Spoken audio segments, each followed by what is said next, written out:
क्या आप जानते हैं कि इस्लाम दुनिया के सबसे बड़े धर्मों में से एक है और इसके कुछ बुनियादी सिद्धांत हैं जो हर मुसलमान के जीवन का हिस्सा होते हैं।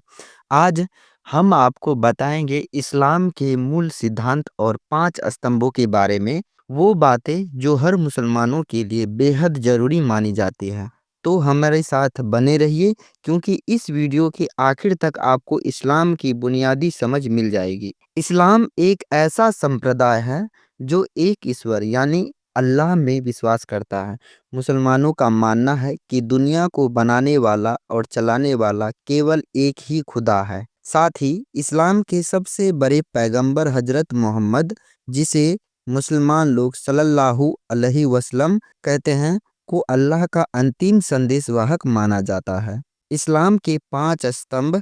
इस्लाम की नींव 5 बुनियादी चीज़ों पर टिकी हुई है, जिन्हें इस्लाम के 5 स्तंभ कहा जाता है। ये है शहादा, सलात, ज़कात, सवाम और हज।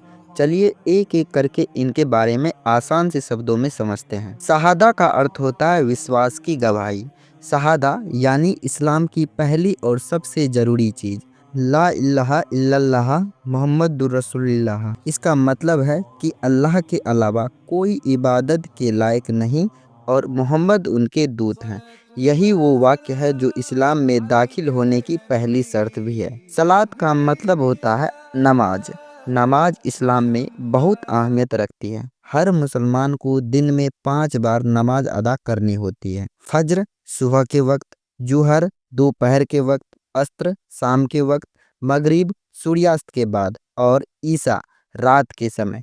ये नमाजें हमें दिन भर अल्लाह से जोड़े रखती है और अनुशासन सिखाती है। ज़कात का अर्थ होता है दान। इस्लाम सिखाता है कि समाज में ज़रूरतमंदों का ध्यान रखना बहुत ज़रूरी है। ज़कात का मतलब है कि अपनी कमाई का एक हिस्सा गरीबों, ज़रूरतमंदों और दीन दुखियों की मदद के लिए देना बहुत ही अनिवार्य है। इससे न सिर्फ दूसरों की मदद होती है बल्कि समाज में बराबरी भी आती है। सवाम का अर्थ होता है रोज़ा रखना। रमज़ान का महीना मुसलमानों के लिए बहुत ही पवित्र होता है। इस दौरान वे सूर्योदय से सूर्यास्त तक कुछ नहीं खाते पीते। यह रोज़ा हमें संयम और सब्र सिखाता है और ज़रूरतमंदों की तकलीफ़ों को महसूस करने का मौका भी देता है। 5वां है और अंतिम हज, जिसे मक्का की तीर्थ यात्रा भी कहते हैं। हर मुसलमान की ख्वाहिश होती है कि वो अपनी ज़िंदगी में कम से कम एक बार मक्का जाकर हज जरूर करें। हज इस्लाम का सबसे बड़ा धार्मिक कर्तव्य है, जिसमें लाखों लोग एक साथ इकट्ठा होकर अल्लाह की इबादत करते हैं। तो दोस्तों, ये थे इस्लाम के मूल 5 सिद्धांत और इसके 5 स्तंभ। उम्मीद है कि आपको यह वीडियो पसंद आया होगा और आपने कुछ नया सीखा होगा। अगर आपको यह जानकारी अच्छी लगी तो इसे लाइक करें, अपने दोस्तों के साथ शेयर करें और हमारे चैनल को सब्सक्राइब करना न भूलें। मिलते हैं अगले वीडियो में, तब तक के लिए खुदा हाफिज।